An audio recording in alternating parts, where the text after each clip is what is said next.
Ever trick a teacher without them ever finding out? Well, I did, and it's a story I'll never forget. My calculus teacher, Mrs. Winters, was legendary for her impossible no-notes exams that counted for 70% of our final grade. She paced the room with military precision, her steel gray bob swinging as she scanned for any hint of cheating. In the real world, she'd lecture us, you won't have formulas handed to you. I always found that ironic, considering real mathematicians literally reference formulas all the time. The week before our final, she stood before us with a thin smile and announced, Monday's exam covers everything from derivatives to integrals, all from memory. A wave of collective panic swept through the room. Even our valedictorian looked sick.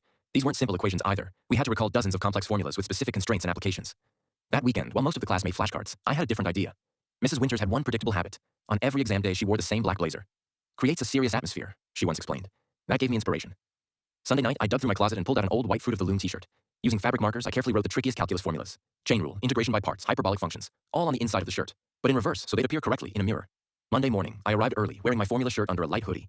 The bathroom mirror confirmed everything. My work was perfect. The formulas were invisible unless you knew exactly where to look. Why? Mrs. Winters walked in, wearing her predictable black blazer, and I felt a surge of confidence. Phones in the basket, calculators on desks, nothing else, she announced, pacing between the rows and handing out exams. Then she stopped at my desk.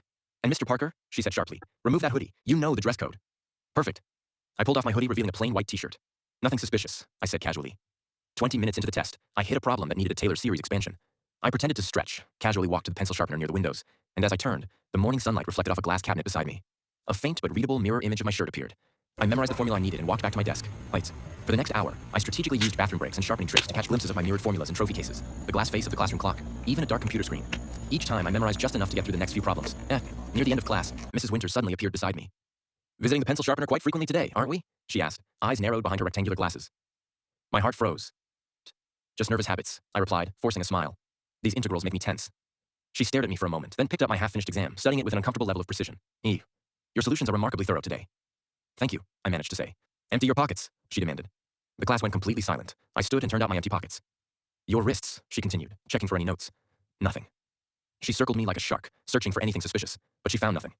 Finally, in frustration, she snapped, What am I missing? I shrugged innocently. Just trying my best, Mrs. Winters. With a visible huff, she returned my exam. Finish your test? The following week, grades were posted. I scored 96%, second highest in class. Later, as students filed out, Mrs. Winters called me to her desk. Impressive improvement, she said coldly. Almost unbelievable. I thanked her with practiced humility. Just one question, she added, leaning forward. The Maclaurin series formula you used, it wasn't covered in our textbook, but it matches exactly what's in my personal reference guide. My stomach dropped. Then she smiled, not her usual tight-lipped smirk, but something different, almost respectful.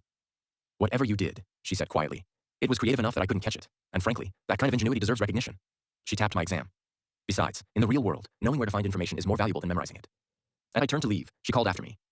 But if I ever figure out how you did it, I'm changing your grade to 0. Ew.